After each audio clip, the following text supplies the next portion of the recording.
बिल्कुल, चलिए वापस आएंगे आपके पास। रविंद्र जी भी हमारे साथ जुड़ गए। रविंद्र जी, मेरी आवाज पहुंच रही है? रविंद्र जी, बहुत स्वागत आपके चर्चा में जुड़ने के लिए। हाँ बिल्कुल, आपकी आवाज अब आ रही है सर।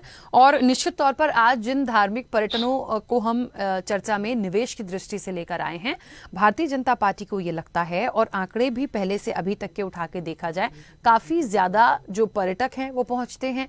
विदेशी पर्यटकों की आमद बहुत ज्यादा हुई। राजस्व की दृष्टि से, जैसा मैंने निवेश की बात करी, आर्थिक रूप से यदि एक प्रॉफिट होने की बात यदि हम देखें तो कहीं ना कहीं आगे बढ़े हैं। सवाल ये है कि पहले इन चीजों पर बहुत ज्यादा क्यों नहीं सोचा गया? भारतीय जनता पार्टी कह रही है कि धार्मिक स्थलों को विकसित करने का काम उन्होंने किया है, और इससे कहीं ना कहीं देश के साथ ही जो जिस स्टेट में वो चीजें हैं, जिसकी लोकप्रियता है, वहां पे भी एक अच्छे राजस्व के लिए उनको फायदा हुआ है। सर्वप्रथम तो जो हमारा धर्म है, धर्म को अर्थ से जोड़ा ही नहीं जाता है। अगर इस प्रकार की बात वो लोग करते हैं जो अपने को धार्मिक कहते हैं, तो धर्म और अर्थ का आपस में कोई समन्वय नहीं है। इस बात को किनारे कर देते हैं। अब बात करते हैं सत्ता की, उत्तर प्रदेश की सत्ता की। उत्तर प्रदेश की सत्ता का रिकॉर्ड उन्हीं की सरकार की नजरों में सुन लेंगे तो पता लग जाएगा। ज्यादातर डाटा हमारे जो हैं सरकारी हैं और 20 से 21 के बीच तक का है। उत्तर प्रदेश सरकार अपने बजट में बताती है कि हमारे ऊपर 6,59,000 6.59 लाख करोड़ का उधार है, जो प्रति व्यक्ति 26,000 रुपए प्रति से ज्यादा आता है। जबकि केंद्र सरकार बताती है कि उत्तर प्रदेश में प्रति व्यक्ति आय 5,734 करोड़ रुपए है। आय 5,000 रुपए है या 6,000 मान लेते हैं, और उधार कितना है उत्तर प्रदेश में प्रति व्यक्ति के ऊपर? 26,000 रुपए से ज्यादा।